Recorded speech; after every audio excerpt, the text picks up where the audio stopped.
Good evening, everyone, and welcome to the third session Bonne of soirée à tous et bienvenue à la troisième séance sur l'orientation de la gouvernance locale 2023. Je suis Paul Lang, je suis le directeur général de la Commission de services régionaux de Kent.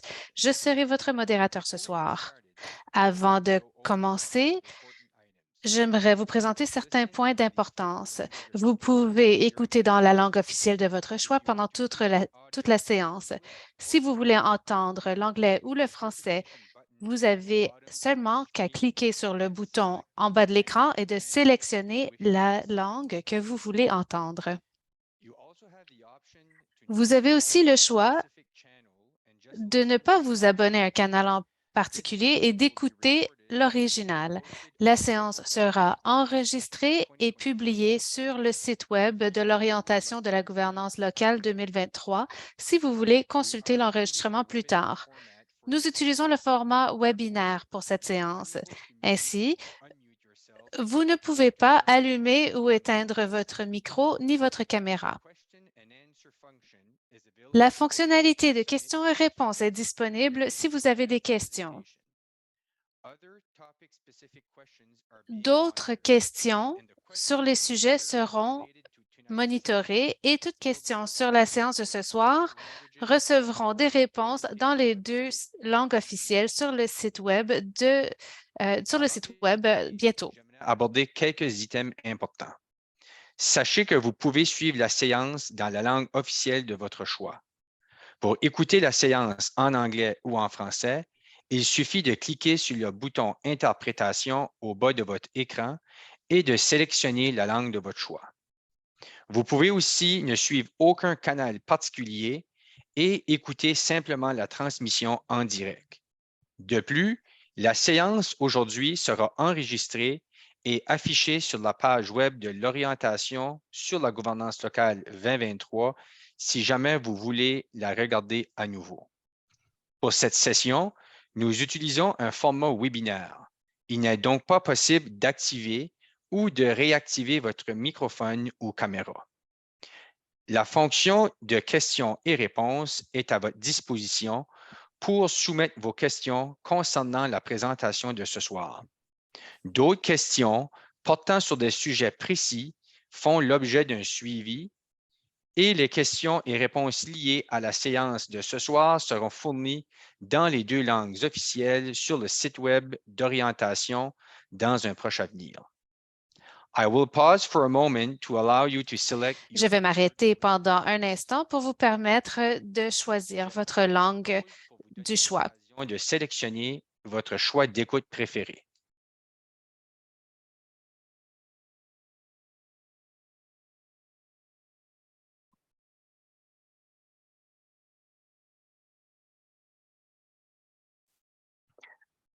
Our agenda for tonight will feature Ce soir, nous allons avoir une présentation de Yves Gagnon sur la gouvernance et la prestation des services. Monsieur Gagnon est le président de Gagnon Strategics. Il est désigné chef de projet et il a un bac en administration des affaires et en comptabilité. Il a servi de vérificateur et aussi a été directeur général de Campbellton. Il a travaillé dans les secteurs public, privé et sans but lucratif en tant que conseiller en gestion de projet. Avec toute son expérience, je suis certain que sa présentation vous sera très utile et qu'elle vous donnera une meilleure idée de comment les gouvernements locaux fonctionnent et comment elles pourraient bien fonctionner pour les résidents. C'est mon plaisir de vous présenter M. Yves Gagnon. Merci, Paul, pour ton introduction. Et I guess this evening we will be focusing on local government. Ce soir, nous allons nous concentrer sur les gouvernements locaux. On va essayer de vous présenter aussi des exemples pratiques. Il y a beaucoup de sujets à aborder, mais je vais essayer de vous donner aussi une composante expérientielle. Pendant la session, différents sujets de gouvernance. On va évidemment traiter c'est quoi les rôles, C'est quoi le genre de réunion qui peut avoir lieu auprès d'un conseil? We will talk about some governance toolkit type. On va vous donner une boîte à outils en gouvernance. On va aussi mentionner des considérations à retenir et avec des messages clés. Préconisé pour la présentation de ce soir. Et je serai disponible, Paul, pour avoir des discussions avec toi s'il y a des sujets à être un peu mis en perspective. Alors, au niveau du rôle du gouvernement local, l'un des objectifs d'un gouvernement local est de fournir à tous les services et des installations que le Conseil croit nécessaires ou est souhaitable. Ce que ça signifie, voici un extrait de la loi sur la gouvernance locale. On a parlé des fins municipales.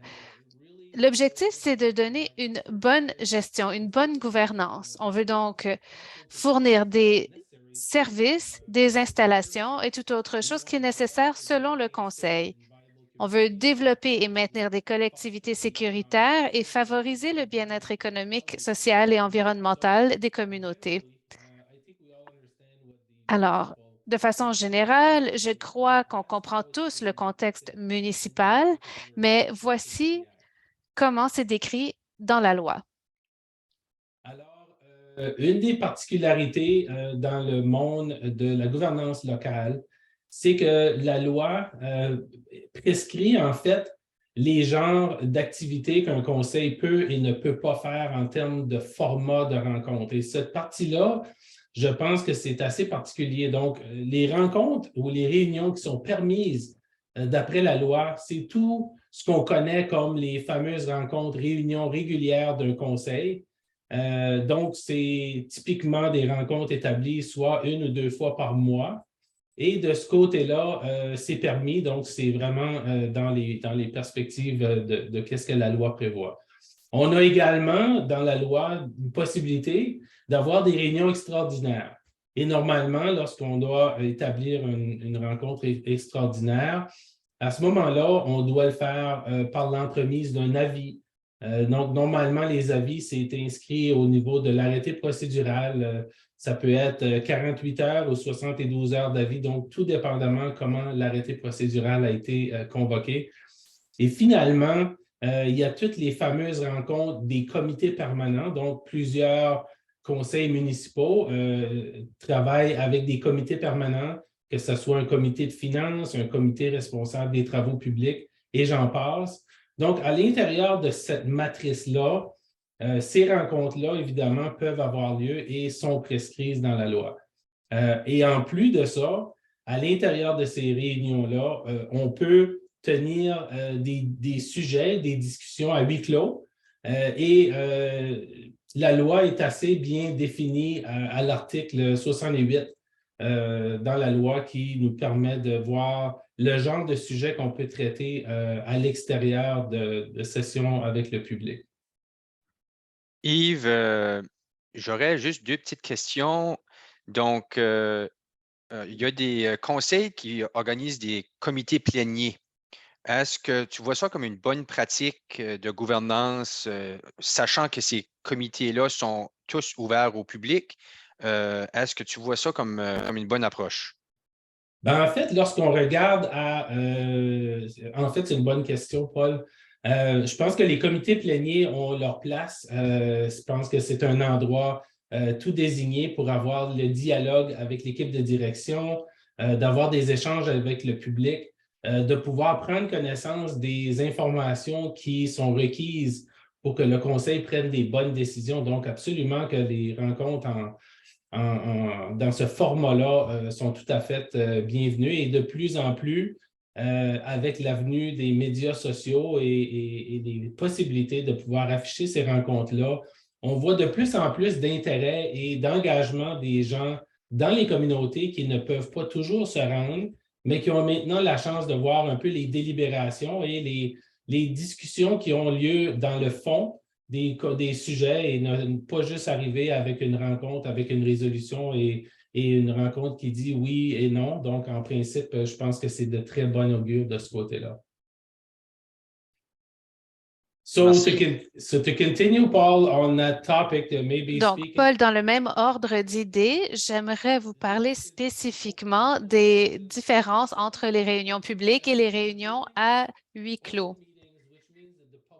Dans une réunion publique, le public peut s'y rendre, peut observer, peut assister aux délibérations. Donc, toutes ces réunions ordinaires, extraordinaires sont disponibles au public. Les réunions des comités permanents peuvent aussi être ouvertes au public. Donc, si le comité des travaux publics se réunit pour aborder des questions données, les membres du public peuvent venir assister aux réunions pour comprendre tous les enjeux qui sont reliés à ce sujet. Il y a aussi des dispositions dans la loi pour permettre des réunions à huis clos. Souvent, c'est pour des réunions qui portent sur des questions plus confidentielles ou légales pour la main-d'œuvre et l'emploi. S'il y a des discussions avec un avocat qui sont sujettes au privilège de confidentialité, on peut avoir des réunions à huis clos. Mais les critères sont définis en vertu de la loi. Pendant ces réunions à huis clos, des décisions ne sont pas prises. Par contre, ce qui peut arriver, c'est que des voies de prise de décision liées à la procédure peuvent être discutées. C'est le genre de choses dont on pourrait parler pendant des réunions à huis clos. Vous pourriez demander aux gestionnaires ou au personnel d'aller chercher plus d'informations sur un sujet donné. Ça serait permis dans une réunion à huis clos. Enfin, si le conseil voulait donner des directives à un avocat, c'est le genre de sujet qui pourrait être abordé dans une réunion à huis clos. C'est le genre de décisions qui peuvent être prises dans des réunions à huis clos. Et quand la portion à huis clos est terminée, il faut quand même inscrire au procès-verbal le sujet qui a été abordé. Donc, s'il s'agit d'une question d'ordre légal, on inscrirait dans le procès-verbal qu'on est passé à huis clos pour discuter d'un sujet d'ordre légal et d'une autre question liée aux ressources humaines, par exemple. Alors, il faut quand même donner du contexte pour cette réunion-là. L'objectif, c'est d'être transparent.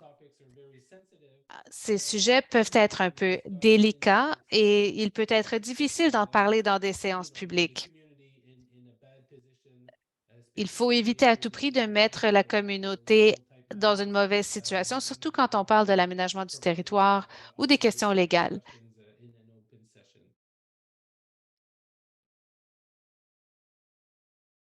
Les rencontres qui ne sont pas nécessairement prévues dans la loi. Il y a souvent des incertitudes par rapport à comment on traite des fameuses rencontres où on veut se rencontrer, on veut quand même avoir un dialogue. Ça serait le fun qu'on peut tous se voir, puis finalement, ce n'est pas pour un sujet qui est prévu dans les sessions à huis clos. Puis en même temps, ben, on dit peut-être que ça serait une belle occasion d'en parler avant que le public arrive.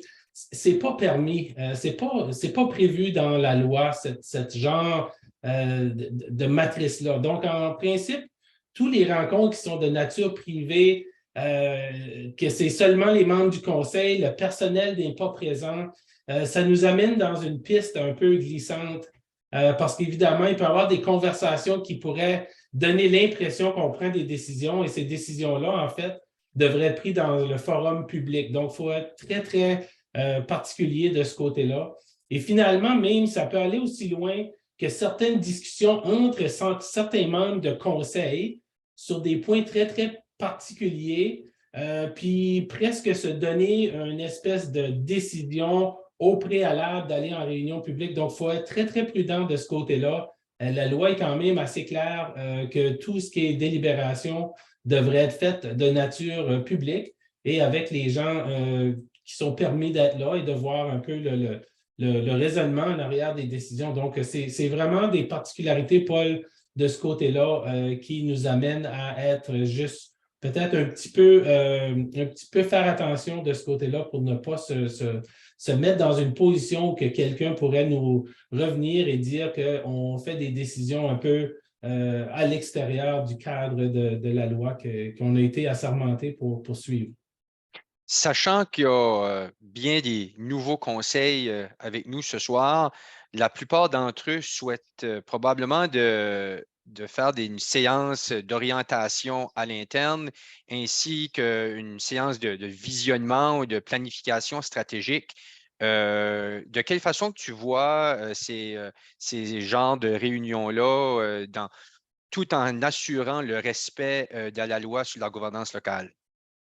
Ben, je pense que c'est une bonne question. En fait, souvent, ces genres de discussions-là, c'est des discussions qui émanent vraiment de l'équipe de direction. Donc, les chefs de direction ont ce genre de travail-là à faire et souvent veulent avoir un peu la rétroaction des élus. Donc, à mon avis, certaines de ces sessions-là sont plutôt des sessions de travail de l'équipe de direction et les gens du conseil à ce moment-là viennent pour bonifier un peu la conversation. Mais on est présentement dans un scénario comme ça. Je crois qu'on est dans une discussion vraiment de gestion et c'est des discussions qui seraient organisées par l'équipe de direction et à ce moment-là, je crois qu'on peut suivre le pas. Un exemple, la planification stratégique est adoptée par un conseil, mais l'équipe de direction doit quand même développer. Donc, à ce moment-là, lors de son développement, évidemment, l'équipe de direction et les membres du conseil sont en train de discuter, mais sont en train d'effectivement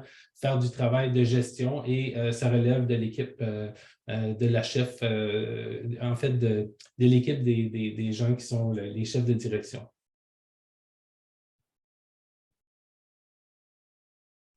Merci. Bienvenue. So, from a governance point of view, D'un point de vue de la gouvernance, à quoi ça ressemble? Quand on pense à la gouvernance, on doit adopter trois perspectives différentes. D'abord, il y a l'angle du leadership. La gouvernance, c'est le leadership. Avec le leadership, il faut un peu de vigilance. On veut protéger les biens, les employés, etc. Et ensuite, une des responsabilités, c'est la surveillance des activités et des affaires de la corporation. Dans notre cas, les municipalités sont des corporations et donc il faut surveiller les activités. Ça fait partie des responsabilités. Alors, particulièrement dans la matrice des rôles, responsabilités et évidemment tout ce qui touche les relations de travail. Donc, on a deux grandes lignes directrices de ce côté-là. On a d'un côté, qu'est-ce que les rôles des élus et évidemment, qu'est-ce que les rôles de l'équipe de gestion. So, from a perspective of the elected officials, Du point de vue des élus, eux se concentrent sur la prise de décision. Il va sans dire que les décisions sont prises par le Conseil. Le Conseil doit tenir compte de toutes les informations pertinentes. Le Conseil prend des décisions et les décisions sont toujours aussi bonnes que l'information disponible. Donc, il y a un lien direct entre la prise de décision et les informations disponibles. C'est là où les élus peuvent jouer un rôle important. Les conseils évaluent constamment les options et les alternatives. Les membres du conseil vont essayer d'identifier quels sont les avantages et inconvénients d'une approche donnée. Le conseil doit poser des questions. Il y a toujours des questions à poser. Quand j'étais gestionnaire de la ville, c'était tellement utile de se faire poser des questions parce qu'à ce moment-là, on peut donner des informations complémentaires, on peut clarifier certains points de présentation précédente et donc de poser des questions, ça permet au conseil d'avoir toutes les informations nécessaires.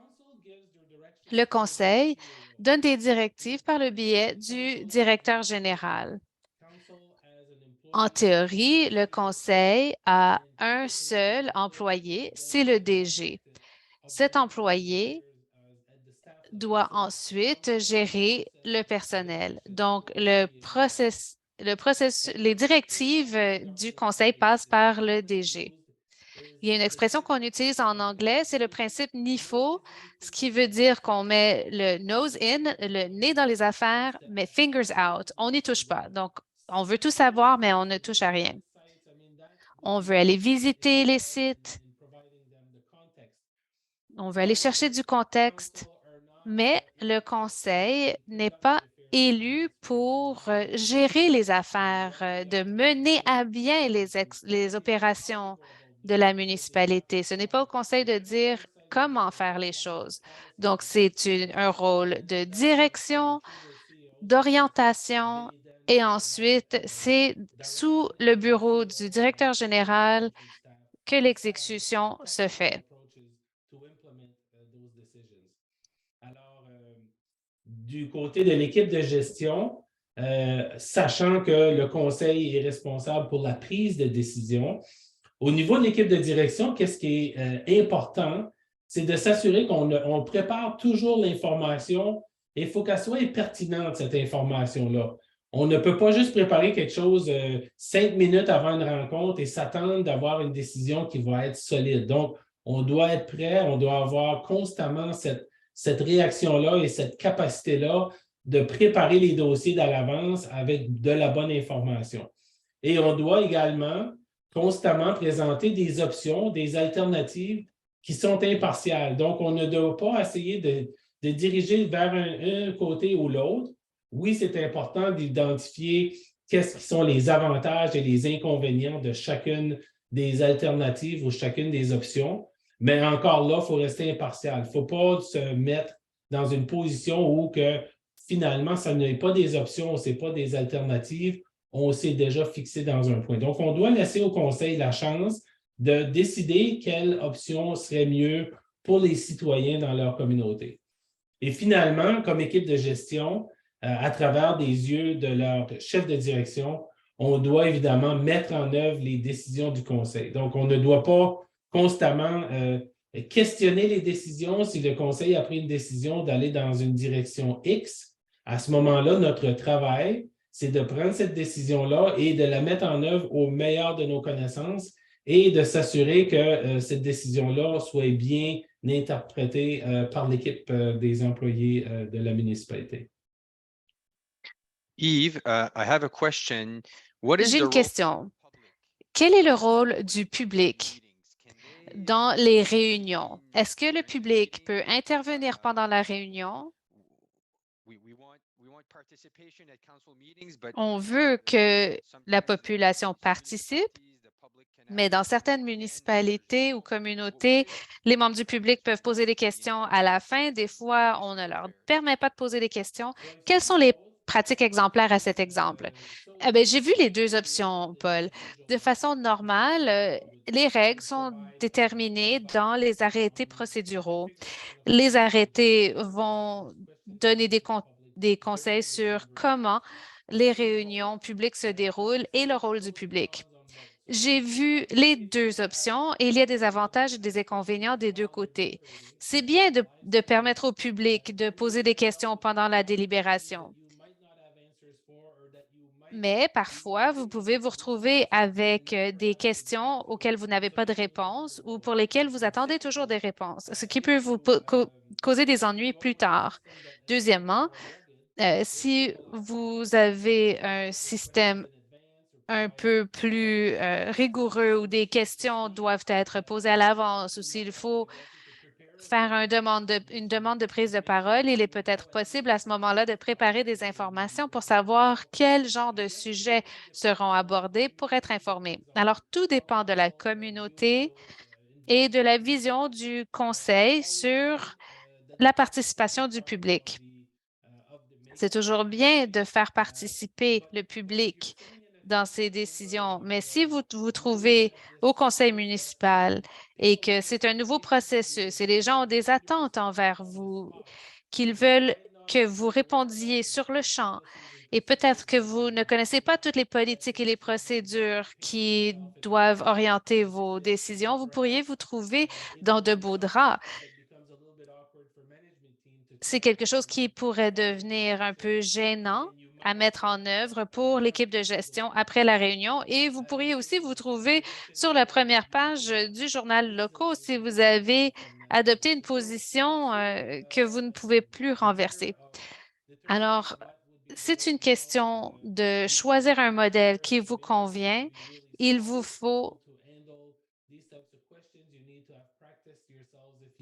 une stratégie pour réagir aux questions.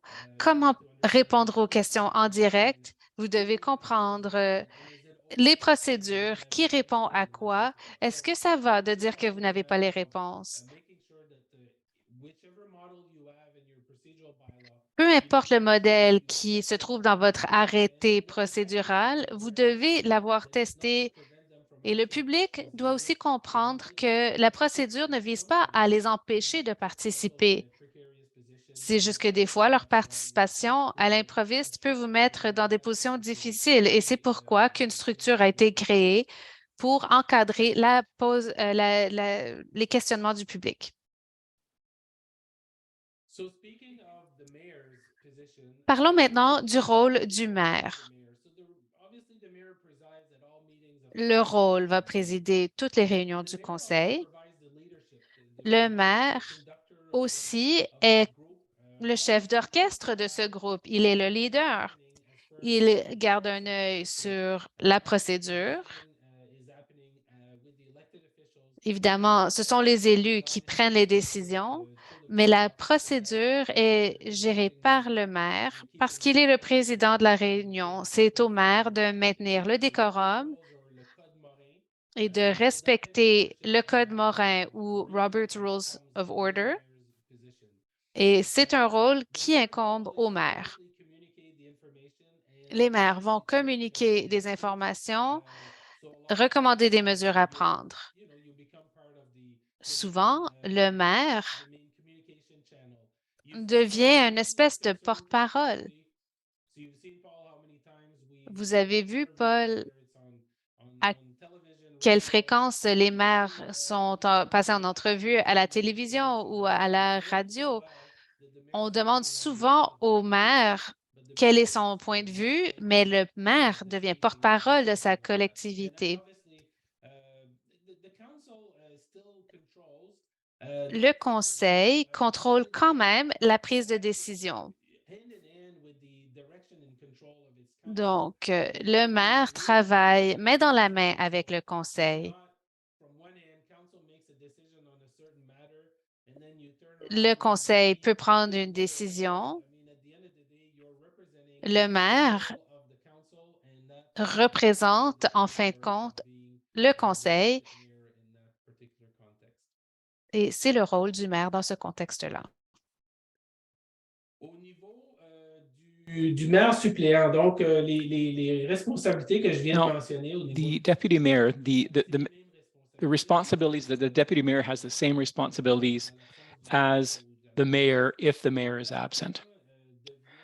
So if the mayor can't be there, the deputy mayor takes all the powers and duties of the mayor, and the law is the act is very clear on that. But you know, I've been watching with interest in the last few weeks. There are typically the procedural bylaw in communities deals with the way that the deputy mayor has to be elected. So usually it's through election with following a certain procedure, but there are different approaches. And normally there's a resolution from the council following an election that happens among council members. So that's how the deputy mayor is chosen. And in some cases, there's a rotation. In some communities that I saw very recently, they have a rotation. So after a certain number of months, another person takes on the role of deputy mayor and so on and so forth. So it's provided for in the Act. And as long as you follow the instructions that are in the procedural bylaw, you should be able to handle that file. There's Q&As in the chat here. There seems to be issues regarding the. Il semble y avoir un problème d'interprétation en anglais. Est-ce que la traduction est réparée?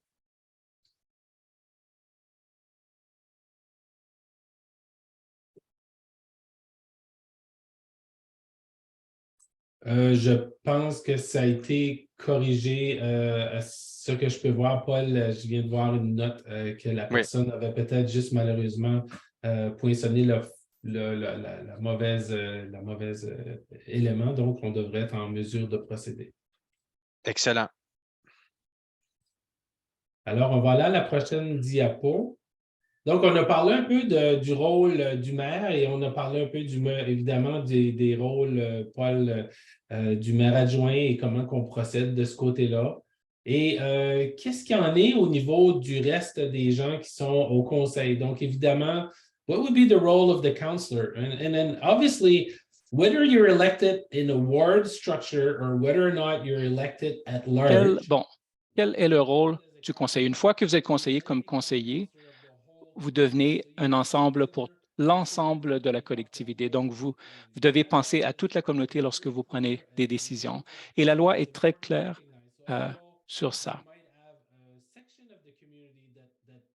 Donc, il y a peut-être une partie de la communauté qui m'a élu pour représenter leurs intérêts, mais une fois qu'on siège au conseil, on doit représenter les intérêts de toute la communauté. Et si un citoyen nous appelle qui est d'une autre partie de la communauté, bien, il faut leur parler.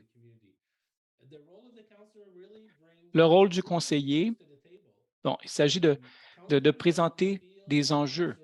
Les conseillers sont sur le terrain, ils vivent dans les collectivités, ils participent dans plusieurs activités. Certains viennent du secteur des affaires, du secteur communautaire. Et bon, l'idée, c'est d'être conseiller, c'est d'essayer d'amener des enjeux pour qu'on puisse améliorer les situations. Si on entend parler de situations qui doivent être changées. Donc, c'est votre rôle d'amener ces enjeux. Et aussi, en tant que conseiller, on travaille constamment à élaborer et évaluer des politiques et des arrêtés. Bon, il y a beaucoup de choses qu'on veut peut-être accomplir, mais il y a des obligations législatives aussi. Il y a des responsabilités qui accompagnent le rôle de conseiller. Et donc, ça veut dire que vous devenez une partie de la prise de décision. Donc, vous établissez des politiques. Donc, si vous voulez vous assurer que le personnel travaille, vous devez... C'est votre responsabilité en tant que conseiller d'élaborer les arrêtés et les politiques, etc. Vous devez aussi participer aux réunions du conseil et pas seulement participer, être présent, mais que vous y alliez préparer, que vous lisez les matériels d'avance,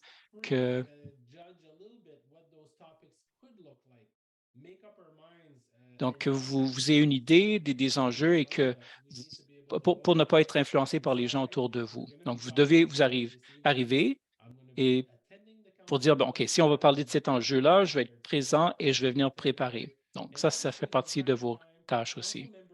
Et de temps à autre, on vous assignera d'autres fonctions aussi. Donc, on vous demandera peut-être de représenter la ville ou votre communauté sur un comité permanent, de participer à des activités protocolaires. On vous demandera peut-être de suivre des formations. Tout ça fait partie de votre rôle en tant qu'élu. Yves, lors des réunions du conseil, est-ce que le maire a le droit de débattre avec ses confrères et consoeurs conseillers? Est-ce qu'il y a une procédure à suivre s'il souhaite partager son opinion au conseil? Puisqu'on sait qu'il préside la réunion, donc parfois ça peut venir un peu flou, là, son rôle de président versus celui-là de participer activement dans la discussion? Donc, très bonne question. En fait, il y a différentes écoles de pensée de ce côté-là. Évidemment, lorsque tu présides une rencontre, en quelque part, tu participes dans le processus et un peu dans le dialogue par l'entremise du fait que tu te penches et que tu dois constamment, des fois, faire un peu de paraphrase de qu'est-ce que les gens ont discuté. Donc, dans cette perspective-là, oui, tu vas avoir certains dialogues. Si tu veux vraiment tomber dans une conversation et d'émettre une opinion spécifique, la plupart des arrêtés procéduraux vont avoir une approche là-dedans qui va demander peut-être au maire à ce moment-là de demander à la personne qui est maire adjoint de venir prendre la présidence de ce sujet-là. Et à ce moment-là, on peut vraiment débattre du sujet et prendre position. Puis en fait, il y a même des particularités au niveau du vote.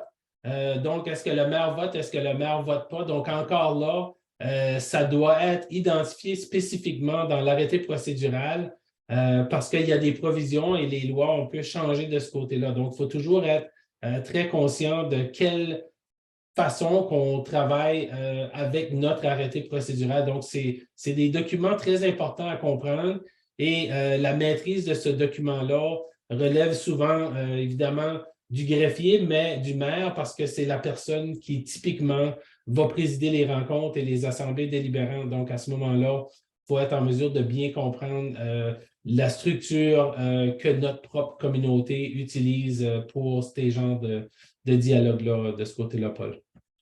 Je vais devancer les coups un peu, si tu me permets. On a reçu une question là, dans le chat.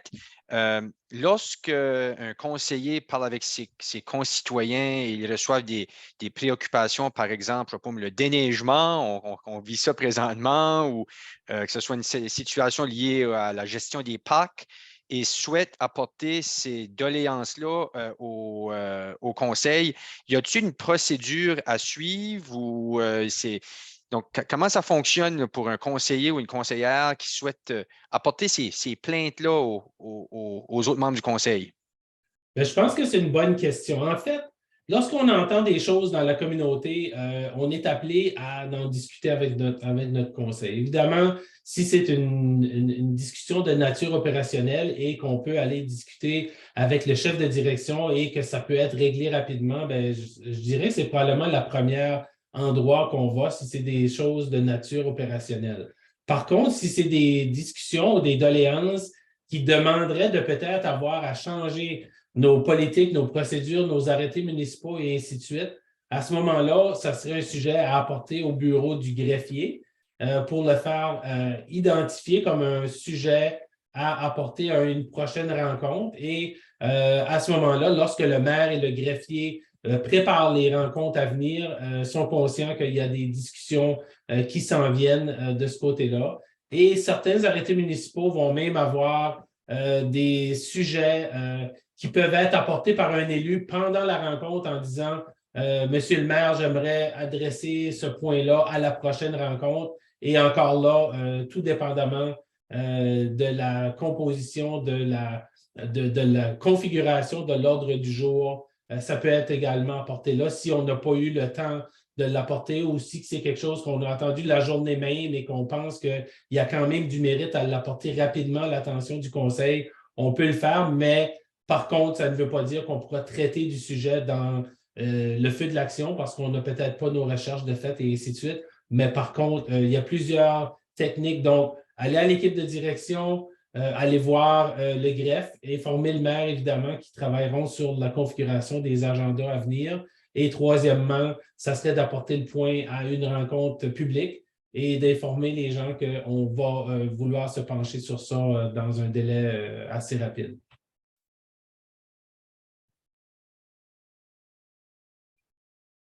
So we talked a little bit, Paul, a while ago about some of the items that the council members. Donc, on a parlé de certaines fonctions des conseillers.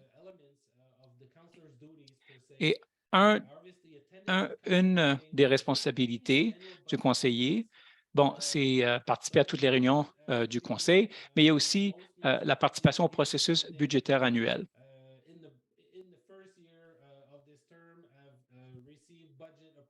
Bon, je sais que cette année, bon, les budgets ont déjà été déterminés, mais à l'avenir, vous allez devoir participer au processus budgétaire.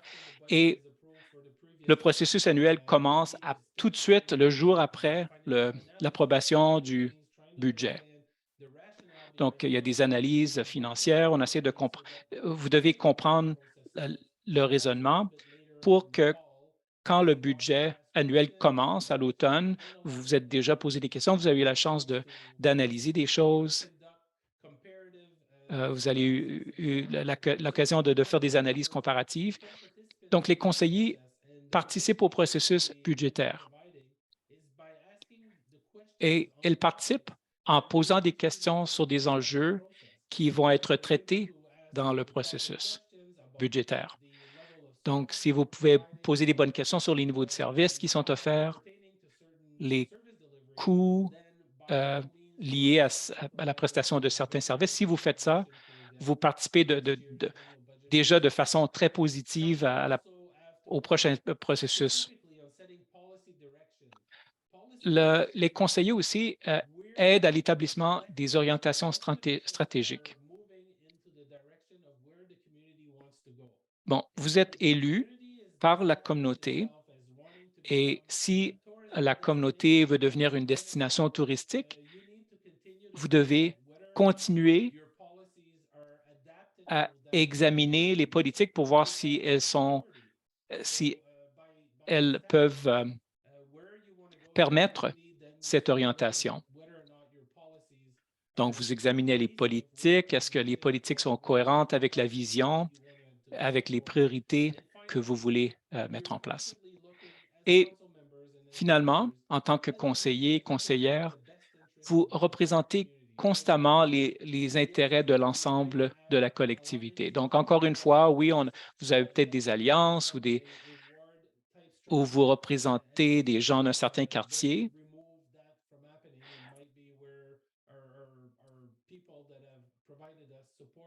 Donc, ce sont des gens qui vous ont appuyé, mais en même temps, il faut garder en tête que vous représentez l'ensemble de la collectivité. Donc, il faut garder ça en tête constamment. Parce qu'à certains moments,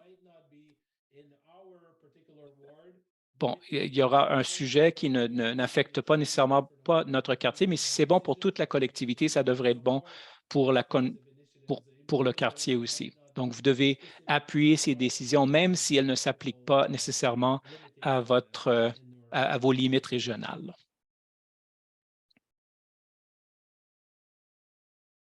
Alors, j'ai parlé, Paul, un peu plus précisément des fonctions des gens au niveau du conseil. Peut-être juste un petit rappel de certains postes statutaires qui existent à l'intérieur de la loi. Particulièrement, un des postes pivots dans la communauté, c'est le poste de greffier-greffière.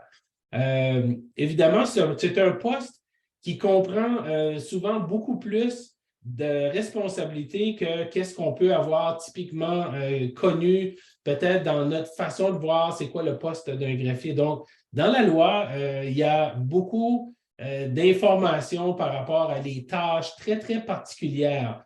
Et une des choses qui est assez important, c'est qu'on ne peut pas faire de rencontre de conseil si on n'a pas le greffier ou la greffière présente. Donc ça, automatiquement, enlève toutes sortes de possibilités de faire des rencontres à l'extérieur du cadre du soutien. Donc, le soutien du greffe et du greffier doit être constamment là pour que le conseil puisse considérer de faire des rencontres et de prendre des décisions. Et il y a plusieurs dispositions dans la loi et je vous encourage d'aller voir spécifiquement les sections de la loi qui traitent des responsabilités du greffier.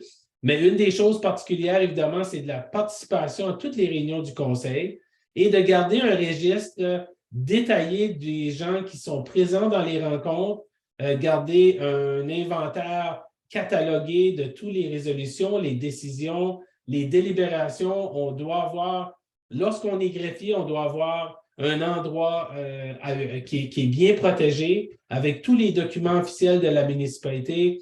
On doit détenir le sceau et toutes sortes de responsabilités très, très particulières. Donc, c'est un poste qui est très, très important. Et lorsqu'on regarde dans les fonctions qui sont particulières ici, so specifically, the clerk is responsible to keep the books, all the documents, Donc, the records of council. le greffier ou la greffière est responsable de conserver les registres, tous les documents, les procès-verbaux. Donc, même si un conseiller, bon, le maire arrive puis dit, est-ce que je peux avoir une copie de telle résolution?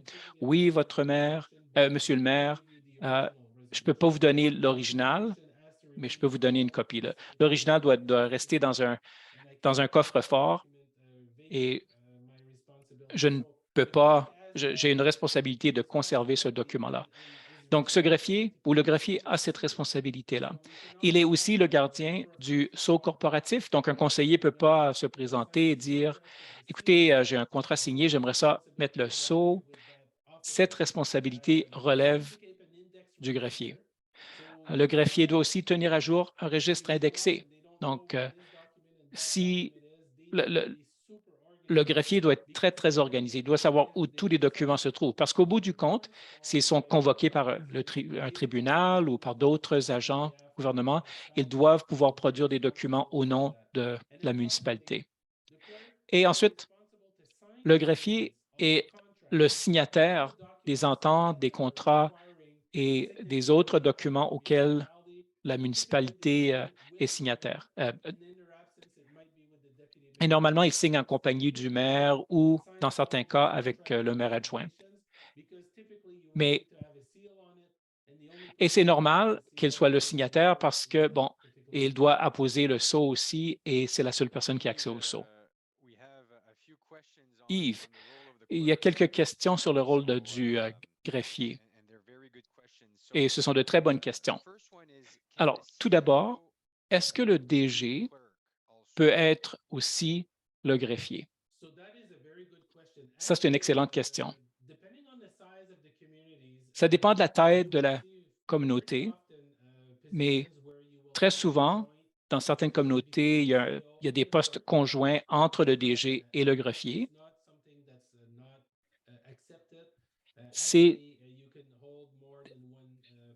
On peut tenir plus d'un poste, donc c'est permis par la loi. Donc, c'est quelque chose qu'on voit de temps à autre, mais ça dépend de la taille de la communauté. Les plus grandes communautés ont tendance à nommer une personne précise pour occuper chaque poste. Et selon les compétences des gens qui sont dans ces postes, bon, le DG peut être aussi trésorier, mais normalement, ça dépend de la taille de la collectivité et du nombre d'employés professionnels que vous avez à votre disposition. L'autre question en lien avec ça, si le greffier est absent et s'il y a un DG à temps plein, est-ce que le DG peut remplacer le greffier sans être nommé greffier adjoint pour des réunions du conseil ou des réunions de comité? Bien, normalement, ce serait décrit dans le procès ou l'arrêté procédural. Mais si vous n'avez pas de greffier, vous ne pouvez pas tenir de rencontre. Donc, si, bon, il y a une tempête de neige, le greffier n'est pas là et tout le monde est là et vous avez le quorum, normalement, l'arrêté procédural aura une section qui traite de la question, le conseil, qui dirait que le conseil peut nommer un greffier temporaire et il faudrait adopter une résolution. Et ensuite, cette personne peut être un greffier intérimaire, mais seulement pendant cette rencontre. Mais la plupart des conseils auront des personnes, nommeront des personnes intérimaires avant. Donc, le DG, par exemple, peut être nommé comme trésorier, adjoint, et ils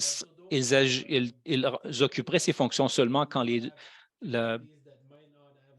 les autres personnes sont absentes. Et ça arrive dans des communautés où il n'y a pas de grande équipe de gestion. Mais on ne pourrait pas tenir une réunion sans au moins nommer un greffier intérimaire. Et si vous accordez cette fonction à quelqu'un d'autre, il faut que cette personne comprenne les responsabilités de cette fonction. Il ne pourrait pas permettre l'adoption de résolutions qui ne seraient pas conformes à la loi. Donc oui, on peut nommer quelqu'un d'autre pour agir comme greffier, mais il faudrait au moins qu'il soit capable de comprendre les implications. Nous avons une autre question, et ce sont d'excellentes questions sur le rôle de greffier. Donc, si une municipalité a différentes communautés, parcs et récréation, par exemple, parcs et loisirs, est-ce que le greffier doit participer à ces réunions-là aussi, ou est-ce que le directeur du service peut agir comme personne responsable du comité? Ça, c'est une question très intéressante. Ce que la loi dit, c'est que le greffier doit être présent pour les réunions du conseil et pour la prise de décision par le conseil. Si le conseil a des comités et a nommé des agents principaux, et ce ne sont pas des comités qui prennent des décisions,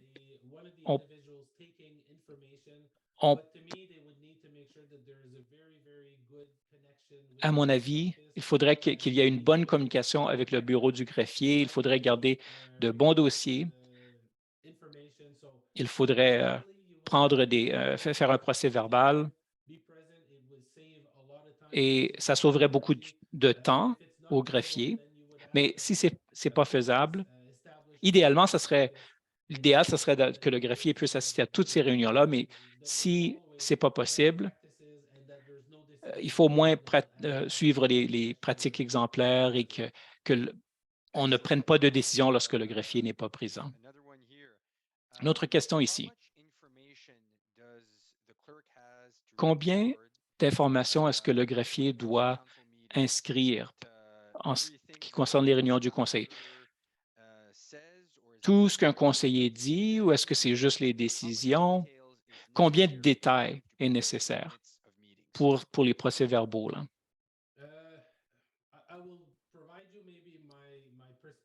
Eh bien, moi, je vais vous donner mon point de vue personnel, mais il y a peut-être d'autres points de vue sur la question, mais voici ce que moi, je pense. Ce qu'il faut inscrire, ce sont les décisions et comment les décisions ont été prises.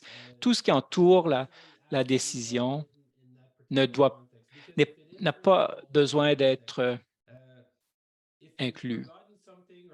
Si vous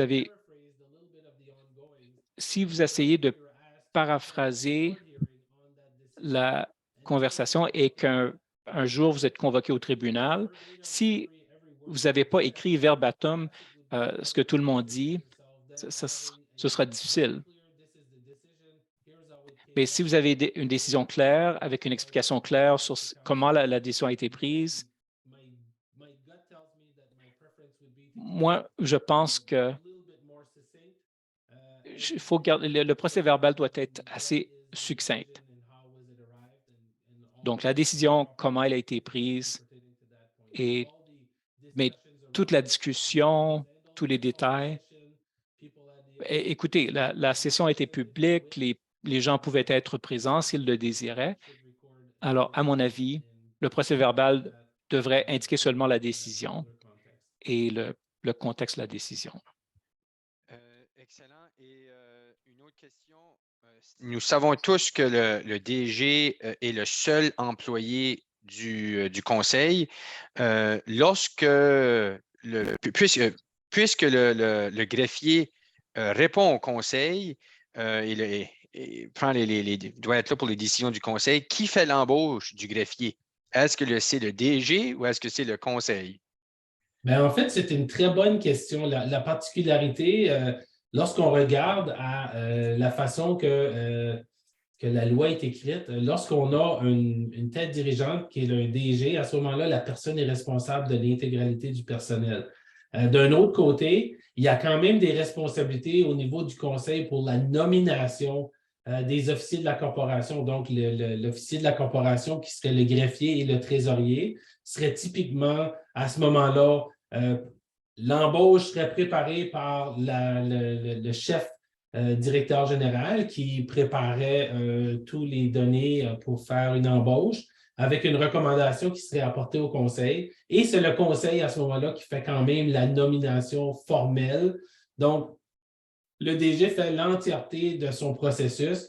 J'ai souvent vu, Paul, de ce côté-là, lorsque ça vient le temps des sélections des têtes dirigeantes comme le trésorier et le greffe, que le DG va souvent demander un coup de pouce aux membres du conseil pour participer à la sélection, pour s'assurer qu'on trouve quelqu'un qui va avoir quand même une bonne connectivité avec les gens qui sont du côté des élus. Donc, c'est vraiment le conseil qui fait la nomination, mais c'est sur la recommandation du DG dans le cas advenant qu'il y a bel et bien un DG en poste. Et sinon, à ce moment-là, le conseil nommerait le trésorier et le greffier et typiquement, un des deux deviendrait la tête dirigeante. Donc, ça peut arriver dans certaines communautés qu'on peut être pour une période de temps sans un DG et à ce moment-là, typiquement, ça serait un des deux autres officiers qui pourrait devenir un peu acting ou une personne qui pourrait assumer le rôle de chef de direction en attendant de remplir ce poste-là.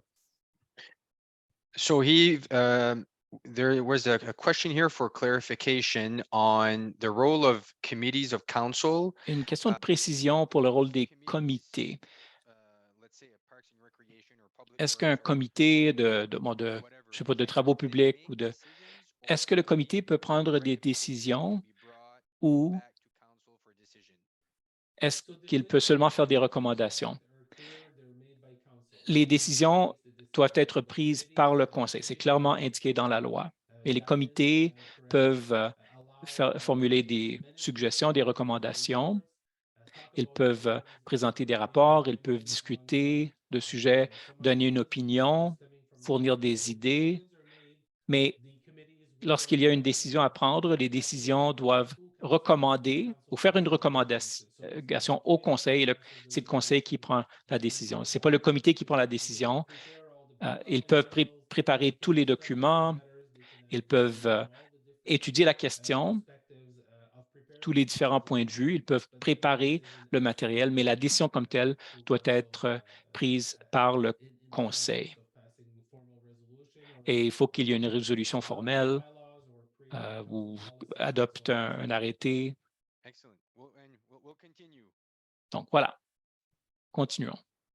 Alors, on a parlé du poste de greffier. On va parler un petit peu du poste de direction générale. Donc, dans la loi, le conseil peut nommer un directeur général. Présentement, avec la réforme, le ministre a nommé des directeurs généraux dans toutes les municipalités. Donc, les municipalités, maintenant, ont des directeurs généraux. Puis, dans le cas des directeurs généraux, typiquement, ils font les fonctions que le conseil leur a attribuées par soit un arrêté municipal ou, à la limite, une résolution. Donc, c'est important que le conseil regarde c'est quoi les tâches qui ont été attribuées à son directeur général ou sa directrice générale. Et s'il y a des éléments là-dedans qu'on veut retravailler, c'est important d'avoir la conversation avec la personne en question parce que c'est vraiment le cadre de travail et sur ces éléments-là que la personne doit agir.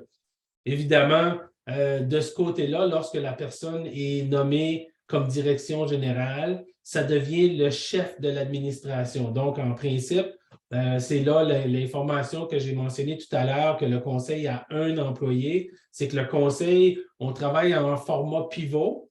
Donc, le conseil prend les décisions, le conseil dirige les discussions, les apporte à son DG et le DG, de son côté, redistribue les informations et s'assure que les gens qui travaillent pour la municipalité mettent en œuvre les décisions du conseil. Donc, c'est la personne qui est le chef et c'est la personne qui agit du côté de suivre les informations du conseil et de s'assurer que ces informations-là et ces décisions-là se rendent sur le terrain et se rendent dans les applications quotidiennes.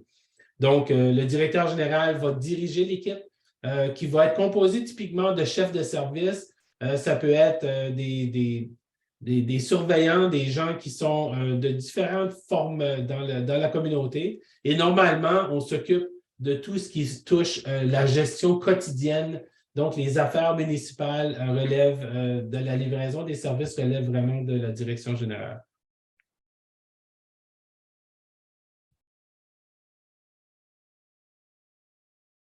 Lorsqu'on travaille avec un groupe d'élus et on travaille avec une équipe de direction, il peut y avoir de temps à autre peut-être des petites situations qui pourraient nous apporter à avoir peut-être des petites problématiques. So, some of the perhaps relationship problem areas that Alors, could des be fois, il y a des problèmes avec les relations entre le conseil et l'équipe de gestion. Souvent, ce sont des malentendus liés à la compréhension du rôle de chaque. Le personnel doit être conscient de la prise de décision du conseil. Des fois, le personnel veut agir sans avoir l'autorisation du conseil et à ce moment-là, on est en territoire dangereux parce que la prise de décision relève du conseil. À l'inverse, il peut y avoir des élus qui ont des expériences dans un domaine donné. Par exemple, un conseiller peut avoir de l'expérience en construction et peut-être que ce conseiller veut parler directement avec le surintendant des travaux publics parce qu'il a de l'expérience dans le domaine, mais ce n'est pas vraiment quelque chose qui lui revient. Ça peut provoquer des problèmes. Alors, il faut bien comprendre le rôle de chacun et de la structure de fonctionnement. C'est très important. Il faut comprendre la structure organisationnelle. Il faut aussi avoir un dialogue avec le DG en tout temps et tout le monde, incluant le DG, doit comprendre les priorités du conseil municipal. Des tensions entre le conseil et le DG peuvent avoir lieu s'il y a des membres qui ne sont pas en mesure de bien expliquer leurs priorités et que le DG ne les comprend pas non plus. Évidemment, si on n'a pas une bonne idée de qui parle au nom du conseil et qu'il y a 7 ou 8 personnes qui siègent au conseil et que chaque matin, un conseiller vous dit que la décision était X et quelqu'un d'autre vous dit que la décision était Y, à ce moment-là, il faut trouver c'est quoi la réelle décision et c'est qui le porte-parole du conseil. Il faut donc avoir un processus de communication. Évidemment, si des personnes veulent prendre des décisions ou donner des directives qui ne découlent pas d'une décision du conseil, ça met tout le monde dans une position difficile. On peut se retrouver avec des fuites dans les journaux, des sujets qui sont dans les journaux qui n'ont pas encore été abordés à des réunions de conseil. On peut se poser beaucoup de questions. Alors, il peut y avoir des problèmes sur le niveau humain si on comprend mal les rôles et la structure organisationnelle. Tous ces problèmes découlent vraiment d'une communication. Des fois, il y a des problèmes au niveau de la confiance ou du respect. Et si la situation a lieu, il faut établir un bon dialogue et de comprendre les responsabilités de chaque partie. La confiance et le respect sont tellement importants. On peut avoir des divergences d'opinion, on peut s'entendre à être en désaccord, mais il faut toujours agir de façon respectueuse. On dit simplement, je ne partage pas votre opinion, mais si c'est la décision du conseil, je la mettrai en œuvre, mais je veux vous dire que je ne suis pas d'accord. Il y a moyen de s'exprimer. Il est possible d'avoir des divergences d'opinion, mais même s'il y a un différend, il faut quand même mettre en œuvre les décisions du conseil. Il faut aussi comprendre, il faut aussi s'établir des buts et une vision qui est claire pour tout le monde. Si la gestion pense que la communauté veut devenir une communauté de tourisme et que le conseil pense qu'il faut créer une communauté qui a les rues les les plus belles rues, les mieux pavées, il y a un problème. Alors, il faut vraiment s'entendre sur les objectifs et la vision pour la collectivité. Ça peut nous éviter bien des écueils. Merci, Yves. On va s'arrêter ici. Il est 7h36, 19h36. Nous avons prévu une pause de 5 minutes. Avant de s'arrêter pour la pause, on a vu quelques questions qui portaient sur le budget et la prise de décision après l'adoption du budget. Ces questions seront adressées pendant la séance sur les finances la semaine prochaine. Donc, gardez vos questions, notez-les et pour les personnes qui ont soumis des questions dans le chat depuis quelques minutes, nous allons y revenir après la pause. Alors, on se retrouve à 7h42. Bonne pause.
Et nous sommes de retour. Donc, je vais poser quelques questions à Yves. Je sais que tu as encore pas mal de contenu à couvrir ce soir. Les questions qui sont posées dans le chat, si nous n'avons pas le temps de tous les répondre, ils seront inclus dans la partie questions et réponses sur le site web de l'orientation.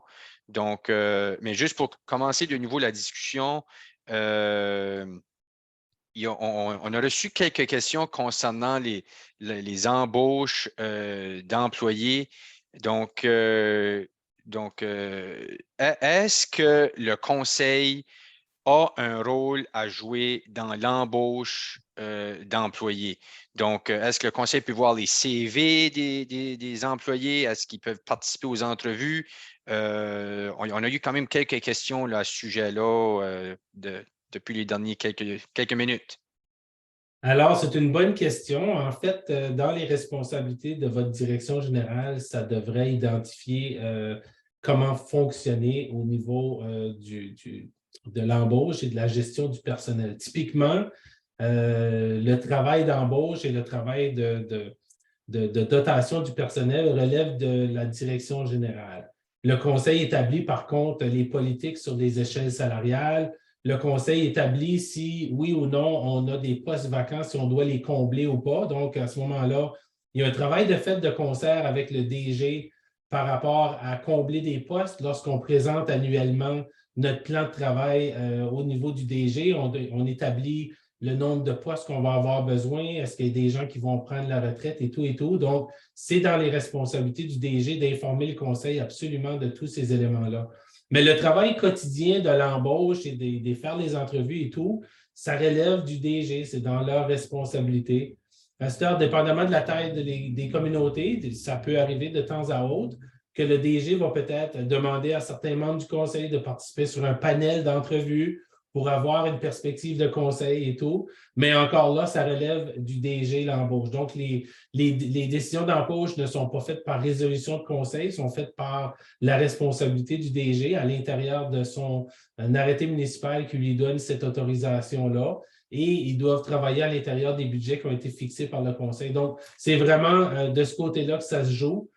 C'est le conseil qui établit le budget des employés, c'est le conseil qui établit les échelles salariales, mais c'est vraiment la direction générale qui est responsable d'administrer et de faire l'embauche et de faire la gestion du personnel et s'il y a des gens à faire quitter, à l'exception des postes qui sont de nature statutaire, le DG ne pourrait pas prendre fin à un contrat pour le trésorier ou le greffe, à ce moment-là, ça devrait être apporté au conseil et il y a toute une procédure à faire de ce côté-là. Donc, à l'exception de ça, le reste des embauches et le reste de la gestion du personnel relève de la direction générale.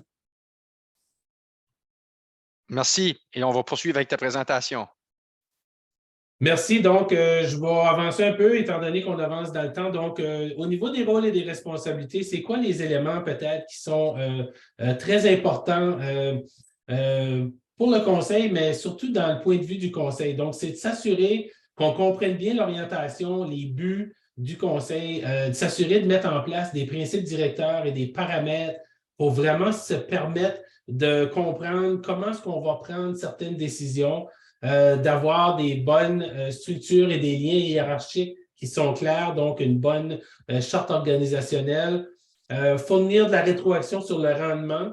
Et typiquement, le rendement du directeur général relève du conseil, donc c'est important de faire ça. Il faut être capable de s'exprimer librement, d'être capable de s'épanouir à l'intérieur de ce rôle-là. On doit aussi s'assurer qu'il y a des rémunérations qui sont adéquates, qui sont réalistes.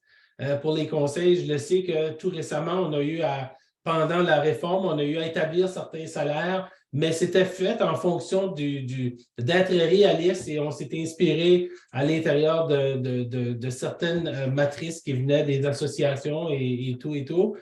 Finalement, de la perspective du conseil, on veut quand même être satisfait de ce côté-là et avoir quand même du temps là, pour prendre un répit. Donc, ça, c'est vraiment des choses qui seraient importantes d'un point de vue de conseil.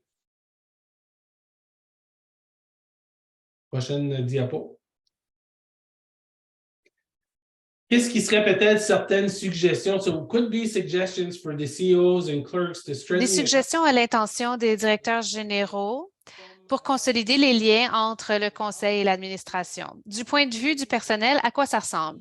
Évidemment, il faut s'assurer que l'équipe reconnaisse le rôle du représentant élu. Il y a peut-être des gens à l'équipe de gestion qui ne comprennent pas toutes les particularités du rôle. Il est donc important de comprendre le rôle du représentant élu. Il faut aussi être prêt au changement à tout moment. Peut-être qu'on a avancé dans une certaine direction depuis 20 ans, mais ça se peut qu'avec un nouveau conseil, on veuille imposer des changements. Les décisions sont prises par le conseil, des politiques sont changées.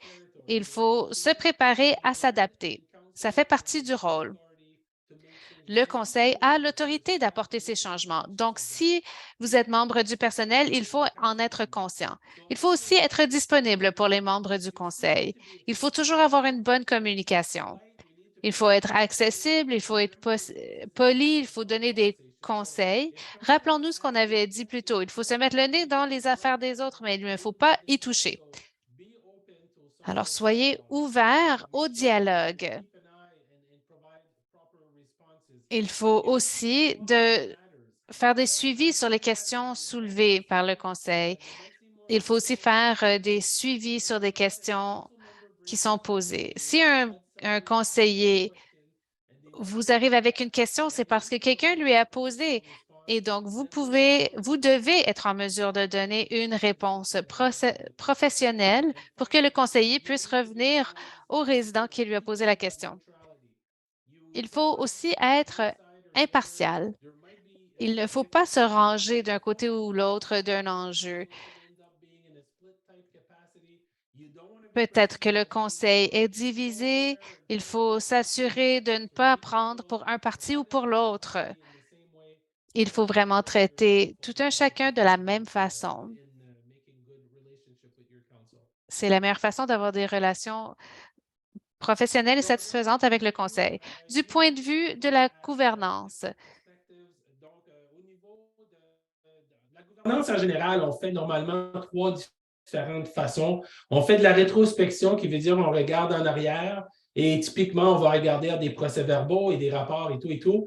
On fait de la surveillance. Donc, la surveillance, c'est lorsqu'on regarde maintenant qu'est-ce qui est en train d'être accompli. On est en train de regarder notre situation financière maintenant. On regarde à nos projets comme qu'ils sont en date d'aujourd'hui. Donc, on est en train de surveiller. Et finalement, on regarde dans l'avenir et on passe du temps à faire de la prévoyance. Et c'est là qu'on commence à travailler sur des plans stratégiques et on travaille sur un plan d'immobilisation 5 ans, un plan de gestion des actifs et ainsi de suite. Donc, c'est là qu'on devient efficace comme conseil lorsqu'on peut prendre ces trois perspectives-là et d'appliquer le bon temps dans chacune des perspectives. Donc, on ne veut pas passer trop de temps dans le passé.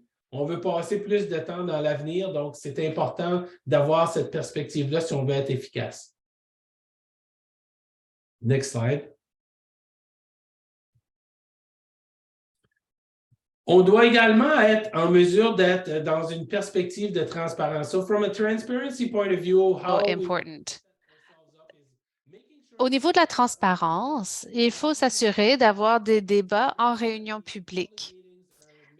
La raison pour laquelle les réunions sont publiques, c'est pour permettre au public de voir comment le conseil arrive à ses décisions.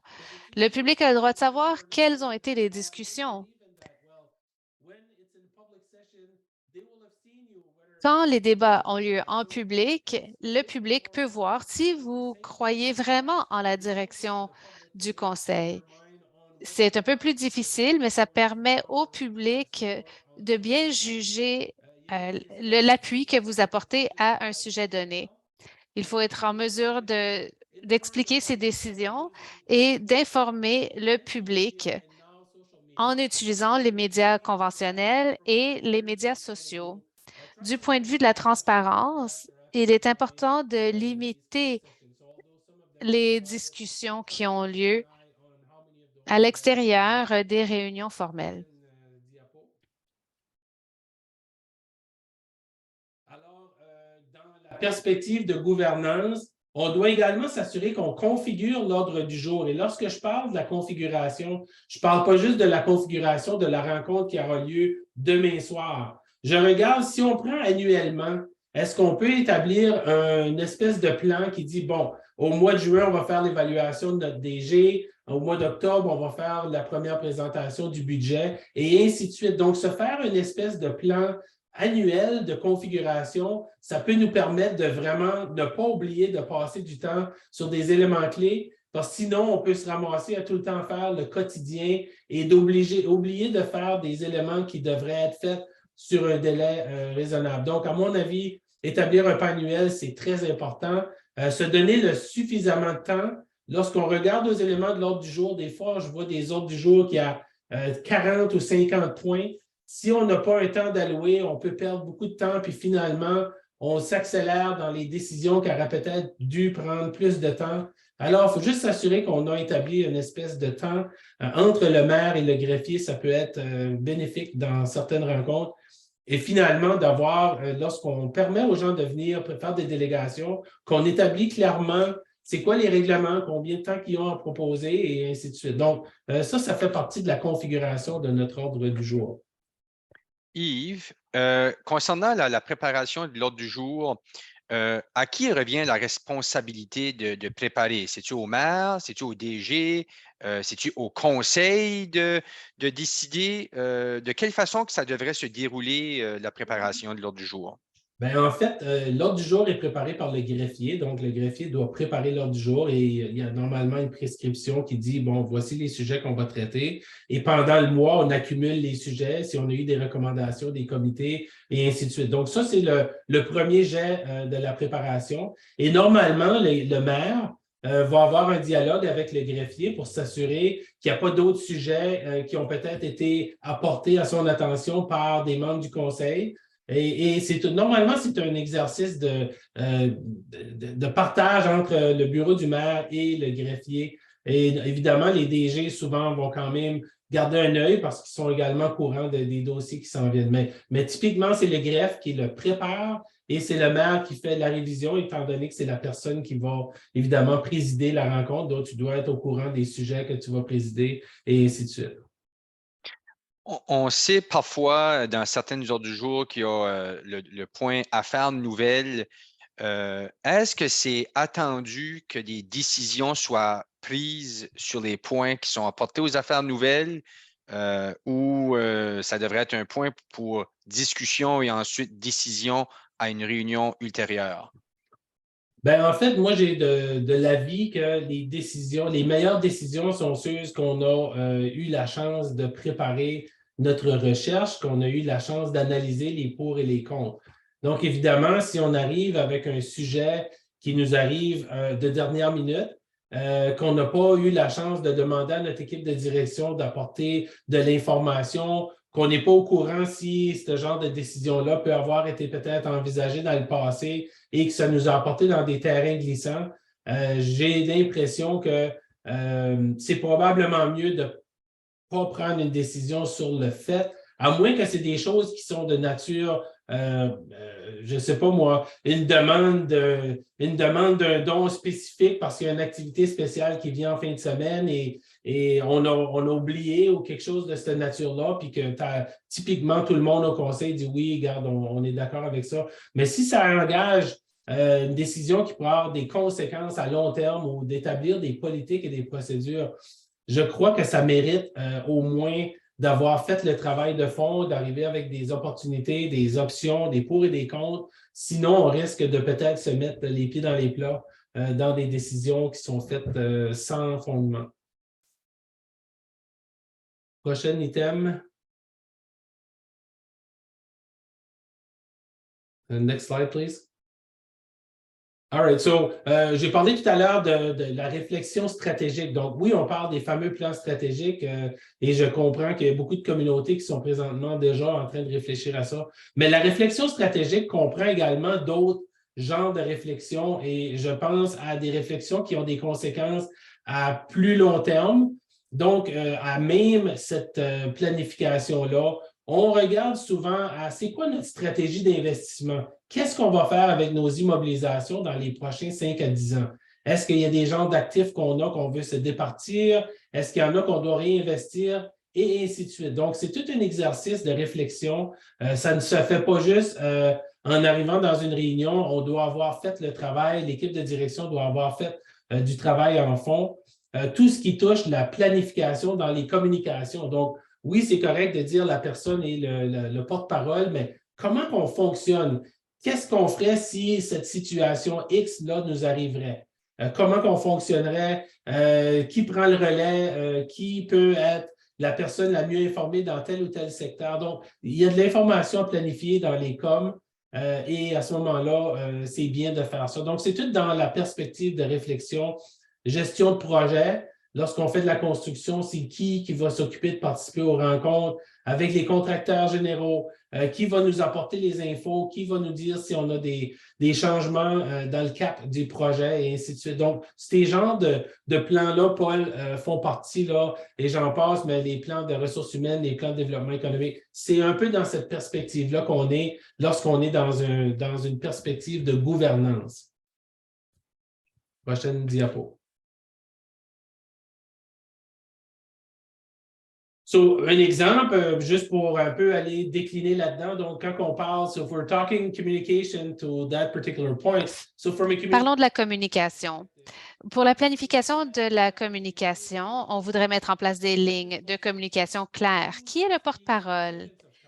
Qui parle des décisions du conseil? Qui répond aux questions administratives, les questions techniques? Si quelqu'un nous pose des questions sur les égouts, est-ce que c'est mieux d'avoir un membre du conseil ou c'est mieux d'avoir le surintendant des eaux usées? Est-ce que ces personnes ont été formées? Est-ce que ces personnes savent comment communiquer? Il faut aussi penser aux approches formelles de communication. Quels seront les thèmes qu'on veut aborder dès qu'on a la chance de communication? Est-ce qu'on peut rajouter un message clé quand on nous pose des questions sur un autre sujet? Est-ce qu'on peut aussi accorder nos violons pour être sûr qu'on dit tout le temps la même chose, peu importe à qui on parle? Il faut développer des approches formelles de communication, que ce soit verbal, écrit, interne.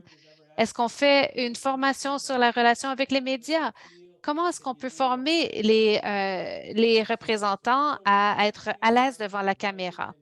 Selon moi, Paul, quand on parle de la pensée stratégique, c'est le genre de pensée qui peut être très utile. Les DG doivent appuyer ces initiatives, mais ces initiatives sont menées de front par le conseil et le DG.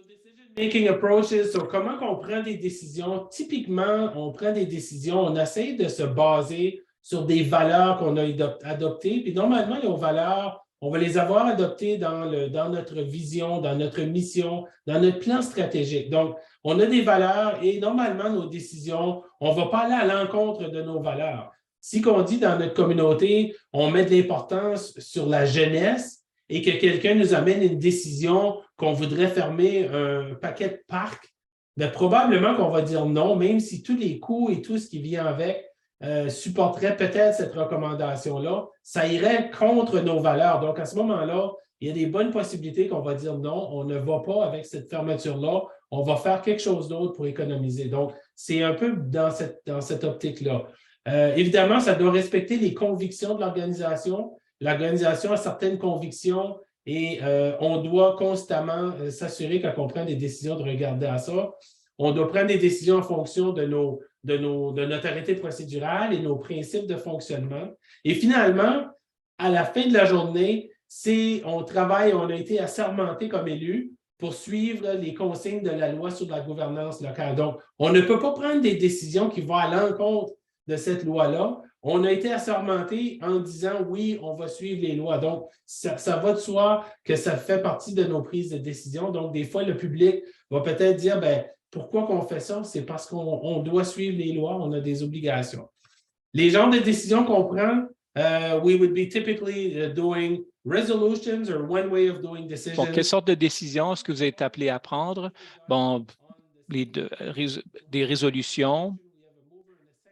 Normalement, il y a quelqu'un qui présente une résolution, il y a quelqu'un qui l'appuie et vous votez. Et ce serait pour des décisions normales. Les demandes d'emprunt, l'adoption d'un budget, l'approbation de soumission, les arrêtés municipaux prennent un peu plus longtemps et ce sont des décisions plus à long terme. Donc, on parle de la réglementation, le zonage, le contrôle des animaux et ainsi de suite. Et même l'établissement de certains frais aussi pourrait être fait par arrêtés municipaux. Certaines décisions seront prises par voie de résolution, mais d'autres par voie d'arrêté municipal. Ça dépend du niveau de la prestation. Du conseil, est-ce que ça doit passer par 3 résolutions ou est-ce que c'est une résolution et de quel genre de directive qu'une politique peut inclure? Bien, une politique, en fait, c'est une résolution. Donc, on prend une position sur une direction qu'on veut donner. Donc, à ce moment-là, c'est fait dans la formule d'une résolution. Donc, on établit une politique du conseil. Ça peut être une politique pour les déplacements, un exemple, les frais de déplacement des élus, les frais de déplacement du personnel. Ça peut être une politique sur les heures d'ouverture et ainsi de suite. Donc, la plupart de ces politiques-là peuvent être faites par résolution. Il y en a quelques-unes qui doivent possiblement être faites par arrêté. Je pense que ceux qui traitent, un exemple, de fermer les commerces le dimanche, j'ai l'impression, et si je me rappelle bien, c'est fait par arrêté dans ce cas-là. Mais la plupart des politiques, c'est des résolutions, c'est des décisions qui sont prises par le Conseil avec un vote majoritaire. Et à ce moment-là, ça devient les lignes directrices du Conseil. Prochaine diapo. So, on a parlé déjà du rôle du maire. Évidemment, si on a des comités, en fait, que ce soit le maire ou un élu qui préside un comité, ça revient tout au même. Le président est toujours responsable du processus. Évidemment, on est responsable du processus. La décision est détenue par le groupe. C'est le groupe qui prend la décision. Mais le processus, si quelqu'un veut parler pour 10 minutes, c'est au président de dire merci, Paul, pour ton commentaire. J'aimerais maintenant demander à Julie pour son opinion. Et donc, tu contrôles le processus. Tu permets, tu calibres un peu le dialogue. S'il y a quelqu'un qui monopolise la rencontre, c'est à toi à rapporter les choses au clair et de garder un décorum. Donc, c'est ton rôle. Tu dois t'assurer qu'il n'y a toujours pas plus qu'une personne qui parle à la fois. Tu dois être dans la mesure du possible, vraiment dans le vecteur du professionnalisme, parce que tu établis le ton de cette rencontre-là. Tu dois suivre les règles qui ont été établies, toi, soit les règles qui sont connues comme le Code Morin ou dans plusieurs communautés, les fameux Roberts Rules. Donc, tout dépendamment des règles de procédure que vous utilisez, la personne qui préside doit au moins connaître comment ça fonctionne si quelqu'un veut faire une modification à une proposition, comment ça marche et tout et tout. Donc, il y a quand même des procédures à comprendre. Et finalement, tu dois t'assurer qu'il y a bel et bien quelqu'un qui a fait la proposition et éventuellement, tu dois demander le vote et décider si la motion a été adoptée ou défaite. Et c'est dans ton rôle de président de cette perspective-là. Yves, on a eu une question situationnelle suite à la question de la présidence. Là. Disons qu'on a un maire qui souhaite intervenir dans un débat. Donc, il descend de sa chaise, demande au maire adjoint de prendre sa place. Est-ce que le maire peut voter à ce moment-là sur une résolution ou est-ce que le maire adjoint ne vote pas? De quelle façon que ça fonctionnerait dans une situation comme celle-là? Donc, advenant que l'arrêté procédural dit que la personne qui préside ne vote pas, donc je ne connais pas leur arrêté procédural, mais advenant que ça dit que c'est les élus qui sont votants et que la personne qui préside ne vote pas, à ce moment-là, le maire serait retiré et ça aurait été demandé de devenir un membre du conseil et le maire adjoint devient le maire pour cette discussion-là. Le maire qui est maintenant rendu comme un membre du conseil dans la délibération aurait évidemment le vote Par contre, le maire adjoint qui est maintenant rendu le président de cette session-là ne voterait pas. Et encore là, tout dépendamment si l'arrêté procédural permet ou pas au maire de voter en temps normal. Donc, si c'est le cas, à ce moment-là, il n'y aura pas de souci. Si l'arrêté procédural dit que le maire vote en tout temps, ben, le maire peut participer au débat parce qu'il fait partie du vote. Puis si l'arrêté procédural dit que le maire vote juste dans le cas d'une égalité, mais à ce moment-là, il faudrait que le maire se procède comme vous mentionnez, et à ce moment-là, le maire adjoint devient la personne qui voterait juste au moment de l'égalité.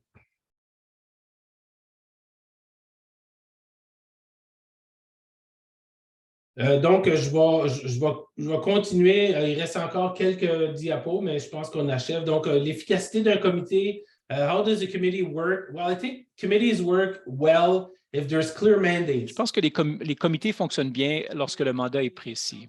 Si vous voulez créer un mandat, il faut que le mandat soit précis, que le mandat soit bien compris, que le personnel comprenne le rôle de ce comité. Vous devez fournir une présidence forte.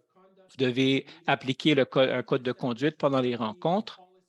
Vous devez établir des politiques et des procédures de gouvernance.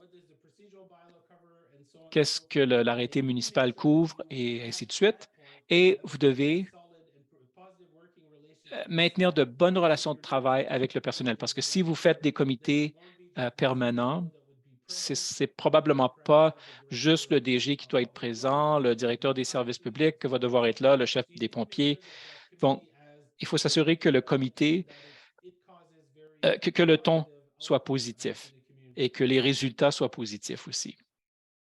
Au niveau des codes de déontologie, à l'intérieur des nouvelles municipalités, les chefs de transition et les comités de transition ont une responsabilité d'adopter des codes de déontologie. Donc, les municipalités ont maintenant des codes en place pour toutes les municipalités. Ce code de déontologie-là doit traiter de qu'est-ce qui peut arriver si certains élus ne suivent pas les bonnes pratiques et tout et tout. Donc, il y a toute une question et je vous encourage, évidemment, dans la bonne gouvernance, de connaissance de ça. Et la plupart des codes de déontologie demandent même aux élus de signer ou de reconnaître qu'ils ont pris connaissance du code. Donc, c'est une bonne pratique. Je pense que ça met les choses au clair et ça permet à tout le monde de travailler sur la bonne ligne directrice en termes de c'est quoi on peut faire et pas, et c'est quoi le rôle du staff et tous ces éléments-là.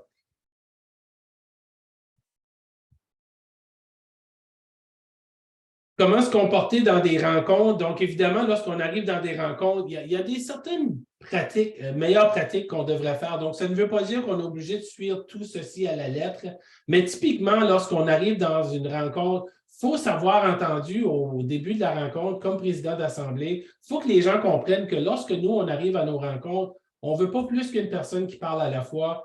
Si on dit que la réunion commence à 7 heures, elle commence à 7 heures. Si on vous a dit que vous allez être chez vous pour 9 heures, on respecte ça. C'est un peu des codes de cette manière-là, Paul, que je vois qu'on appelle un peu des codes de conduite. Est-ce qu'on permet à quelqu'un de prendre des appels pendant l'appel? Si oui, ben, comment qu'on fonctionne? Sinon, ben, encore, c'est toute la fameuse discussion d'avoir des bonnes rencontres.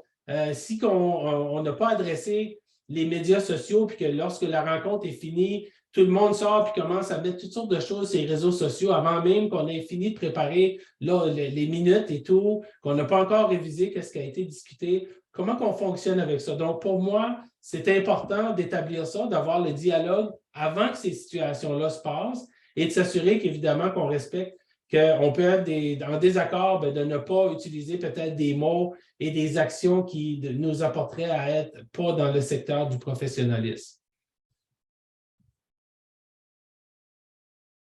Prochaine diapo.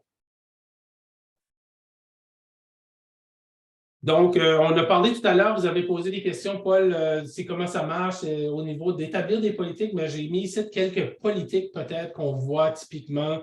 Évidemment, dans les politiques de gouvernance, on va voir des politiques qui vont traiter des frais de déplacement.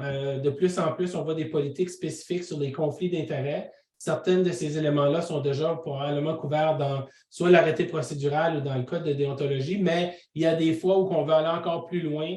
Les codes de conduite, les relations entre le conseil et le directeur général, donc tout ce qui touche l'autorité du DG, ses délégations, comment est-ce que... on demandait tout à l'heure, c'est qui fait l'embauche? Ben, oui, c'est le DG, mais il faut avoir bien établi ça, il faut que ça soit bien identifié. Donc, si on veut avoir une bonne unité de ce côté-là, assurons-nous que nos politiques et procédures sont claires et sont bien établies et qu'on comprenne le rôle à chacun de ce côté-là.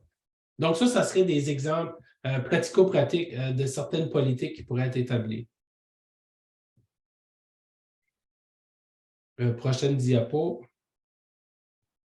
Alors, il y a aussi des politiques qu'on peut avoir qui sont de nature plutôt opérationnelle. Donc, oui, des politiques sur la communication, sur la gestion financière, comment qu'on fonctionne, c'est quoi les seuils qu'on veut avoir, le DG qui passe à travers, quel moment que le conseil doit regarder, c'est quoi les seuils de dépenses et ainsi de suite. Donc, des discussions très techniques. Comment qu'on fonctionnerait si on aurait un DG qui s'absente pour un congé de maladie? Comment est-ce qu'on remplace nos officiers? Donc, d'être prêt dans cette nature-là nous amène à être beaucoup plus efficace dans notre rôle de gouvernance parce qu'on prévoit les choses. La planification successorale, si on sait que nos gens dans les têtes dirigeantes vont quitter dans l'intérieur des prochains 2 à 3 ans, préparons-nous, commençons à voir est-ce qu'il y a d'autres gens dans l'équipe qui pourraient prendre la relève. Si que notre premier en commande n'est pas là, qui pourrait peut-être nous remplacer? Est-ce qu'on a des gens à l'interne ou est-ce qu'on devrait aller à l'externe? Est-ce qu'on devrait se pencher sur des gens dans le secteur privé? Et ainsi de suite. Donc, faire un peu de planification, ça vient avec le travail d'établir des politiques et procédures.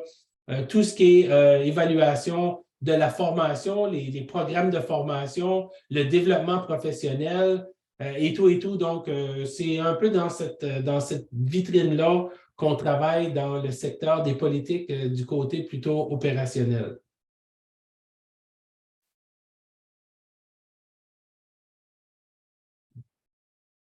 On a mentionné, évidemment, dans certaines considérations qui est super importante, everything dealing with confidentiality. So those are very important considerations. Donc, c'est une considération très importante. Il faut encourager et favoriser la libre expression, mais ayant dit cela, à certains moments, vous allez tenir des réunions publiques, mais il y aura peut-être des renseignements que vous obtenez pendant les rencontres à huis clos qui sera très importante et ce sera votre responsabilité de garder ces renseignements confidentiels.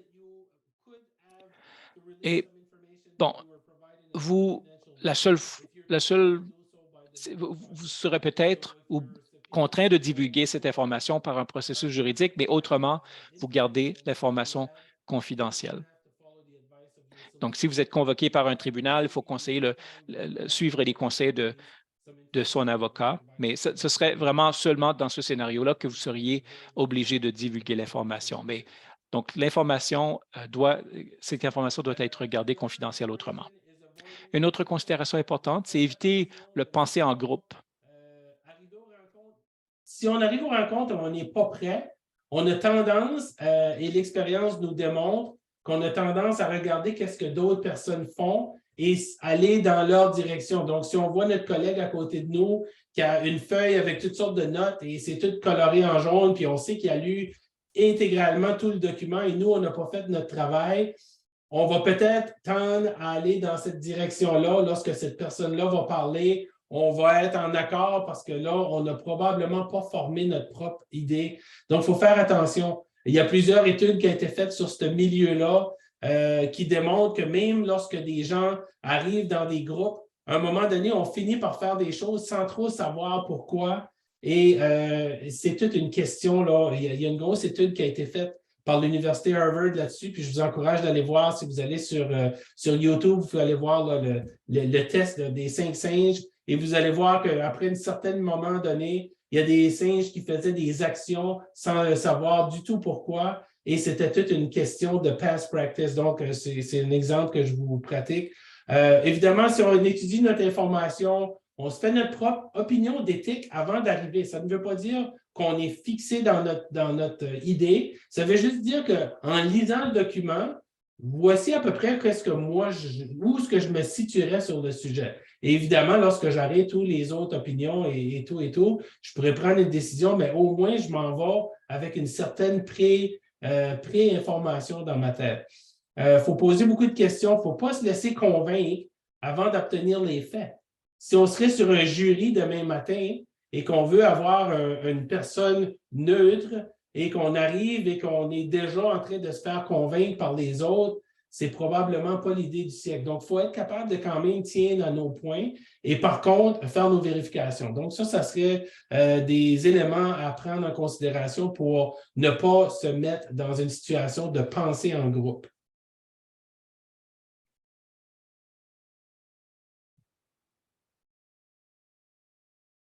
Les considérations, évidemment, de nos jours, je pense que ça va de soi d'être très conscient que les réseaux sociaux sont actifs. Les gens, de plus en plus, semblent se pencher de ce côté-là pour se former des opinions. Souvent, c'est le même groupe de gens qui sont toujours dans ces genres de sujets-là, mais il faut quand même garder un œil.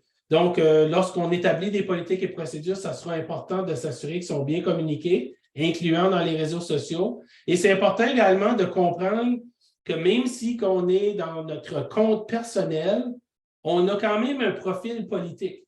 Et c'est important de le reconnaître. Et des fois, il y a des gens qui disent « Oui, mais c'était dans mon compte personnel quand j'ai dit ça. » Oui, tu étais dans ton compte personnel, mais tu t'es affiché dans ton compte personnel dans le passé comme étant le maire d'une communauté X. Donc, les gens ne peuvent pas te dissocier. Donc, si tu dis des commentaires qui sont désobligeants de ta communauté, tu ne peux pas juste te retourner et dire ben, « je l'ai fait pendant que je parlais à mon propre nom ». Il faut faire attention parce qu'on peut se mettre dans des situations très, très embarrassantes. Et il y a plusieurs législations et décisions qui ont été prises là-dessus et plusieurs personnes ont perdu des postes et leur emploi, malgré qu'ils continuaient de dire ben, « j'ai fait ça à l'extérieur de mon travail, dans mon temps privé et tout », il reste que l'association est là et les gens vont nous avoir associés à ça. Qui m'amène à parler un peu de reputational risk. So, we need to always think about what would be the impact. Il faut toujours penser à l'impact dans ma communauté si je faisais des choses qui n'étaient pas inappropriées. Donc, comment est-ce qu'on protège la communauté? Donc, si un membre du conseil est accusé de conduite inappropriée, à quoi ça ressemblerait? Qu'est-ce que les gens de l'extérieur qui nous regardent, est-ce qu'ils voudraient déménager ici ou nous visiter? Il faut penser à cette question de réputation. Si un employé cadre faisait une mauvaise décision à l'extérieur de ses heures de travail, bon, quelqu'un se fait prendre quelque part à faire quelque chose qu'il ne devait pas faire. Il ne peut pas dire, ben, je faisais pas ça en tant que votre élu ou en tant qu'employé cadre. Donc, il faut penser à la réputation. Un autre exemple, un membre du conseil d'administration nommé par le conseil est en difficulté avec la loi. Bon, si quelqu'un nomme une personne à un conseil d'administration et tout à coup, ils se font accuser d'une infraction, comment est-ce qu'on traite avec comment est-ce qu'on tient ces conversations?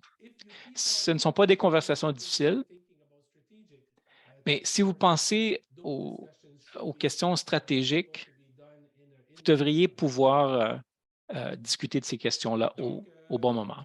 L'aspect de la réputation, l'importance, c'est que lorsqu'on a une réputation qui est positive, les gens ont confiance en nous. Si le conseil et la direction générale établissent le ton dans l'organisation et montrent par l'exemple, typiquement, les gens vont suivre. Si que le DG arrive toujours au travail en retard, ne suit pas les consignes, ne suit pas un code de vestimentaire approprié dans le contexte de sa communauté, ben, ça va défiler au reste des gens dans son équipe. Et parallèlement, si les membres du conseil ne suivent pas un certain tonus, encore là, ça va démontrer un exemple et c'est ça qu'on va avoir établi comme culture. Donc, c'est important, la réputation, mais c'est important d'établir une bonne culture organisationnelle. Les prises de décision éthiques, il faut se poser la question quand on prend une décision, est-ce que c'est légal? Oui, des fois, on va dire, ben oui, c'est légal, OK, parfait, c'est légal, mais est-ce que je serais embarrassé Si quelqu'un dirait demain matin, ça va être sur la première page du journal, oui, je peux le faire, mais est-ce que c'est une bonne décision? Donc, il faut aussi prendre des décisions éthiques. Oui, j'ai fermé un parc. Est-ce que c'était une bonne décision? Il faudra y penser parce que peut-être que ça va avoir fait des enjeux. Et est-ce que c'était injuste à certaines personnes? Légalement, oui, je peux acheter la maison à côté et la démolir, mais est-ce que c'était injuste aux personnes qui sont dans ce voisinage-là parce que tout d'un coup, ils se ramassent avec un terrain vacant et d'autres problèmes qui viennent avec? Donc, des petits exemples un peu pratico-pratiques de ce côté-là. Des messages clés, je pense que establishing good and effective communications internally and Établir de saines communications à l'interne et à l'externe, donc c'est très utile. Le respect et la confiance sont des éléments d'une bonne relation de travail. Bon, évitez de penser en groupe, soyez transparent et responsable. Une bonne réputation fait augmenter la confiance du public. Les bonnes politiques et les procédures éliminent la confusion. Donc, s'il y a de la confusion, documentez-la et ça devrait éliminer le problème. Et, bon, engager les citoyens dans le processus de l'administration locale. Ça, c'est une partie très importante. C'est une approche très populaire et plus les gens veulent participer au dialogue, plus il faut trouver des façons de faire participer les résidents. Alors, Paul, je te laisse le soin de me poser des questions ou pas et on va finaliser. Donc, c'est ça, j'aimerais bien te poser des questions. Nous avons eu plusieurs questions récemment là, dans le chat. Malheureusement, pour le respect du temps et des gens, ça fait presque 2 heures qu'on est ensemble. Les questions vous seront répondues à travers le site web de l'orientation municipale. Donc, c'est pas qu'on ne veut pas, c'est qu'on doit respecter le temps qui nous a été accordé. Donc c'est ça. Donc, merci Yves d'avoir partagé votre présentation et votre expertise avec les participants. Thank you so much to our participants. We hope that you found this session helpful. Merci à nos participants. Nous espérons que vous avez trouvé cette présentation intéressante. Si on avait plus de temps, on aurait pu continuer pendant 2 heures de plus, au moins avec toutes les questions qu'on a reçues, ce qui est très bien. Donc, à titre de rappel, la prochaine séance est demain soir. Elle portera sur la gouvernance et la prestation des services pour les districts de services ruraux. Toutes les présentations ont lieu de 18 h à 20h30 sur Zoom. Inscrivez-vous à l'avance si vous ne l'avez pas déjà fait pour obtenir le lien. Nous apprécions que vous preniez le temps de participer à cette séance. On a eu presque 300 participants ce soir, ce qui est excellent. Et bon, on a des nouvelles personnes qui arrivent. Les gens veulent savoir comment travailler au sein de le nouveau gouvernement local. Bon, le ministère, les présentations seront... Le site web est en train d'être refait. Lorsqu'il sera prêt, le ministère enverra des courriels pour vous aviser. Que vous participerez en grand nombre aux prochaines sessions. Bonne soirée. Thank you for joining us this evening. We look forward to your participation in the next session. Have a great night. Passez une bonne soirée.